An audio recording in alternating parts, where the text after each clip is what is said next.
Sindaci trevigiani schierati in difesa dei Benetton e degli interessi del tessuto sociale che gravita attorno alla famiglia e che si ripercuote sui comuni, sui cittadini, in particolare di Treviso, Ponzano Veneto e Villorba. Tema caldo il ponte Morandi a 2 anni dal crollo che portò alla morte di 43 persone e la trattativa su autostrade che ha avuto una svolta nella notte durante un infuocato Consiglio dei Ministri in cui la famiglia Benetton ha accettato i vincoli imposti dal governo Conte con l'accordo di un'uscita progressiva di Atlantia da autostrade e l'ingresso dello Stato con Cassa Depositi e Prestiti. Una posizione, quella dei pentastellati in particolare, che ha sollevato l'indignazione dei 3 sindaci sul cui territorio insistono le sedi operative del tessile e residenziali della famiglia Benetton. Il governo credo abbia sbagliato indirizzo, nel senso che alla fine è giusto che qualcuno paghi,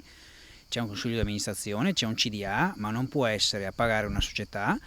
nella quale fanno parte assicurazioni e banche e sotto questi ci siano migliaia di risparmiatori che hanno investito i propri risparmi. Un triangolo della solidarietà, quello dei 3 sindaci uniti nella difesa del buon nome di un imprenditore che tanto ha dato al territorio sotto forma di posti di lavoro, investimenti in impianti sportivi. Io credo che ci voglia rispetto nell'affrontare le tematiche. Ovviamente la questione del Ponte Morandi è una questione delicata, una questione che ha visto anche parecchie vittime, però io credo che la caccia alle streghe che questo governo, in particolare il Movimento 5 Stelle, ha scatenato contro la famiglia Benetton non sia corretta. Una partita politica, insomma, che ha superato la fase di stallo mettendo un punto sulla battaglia tra Stato e privato.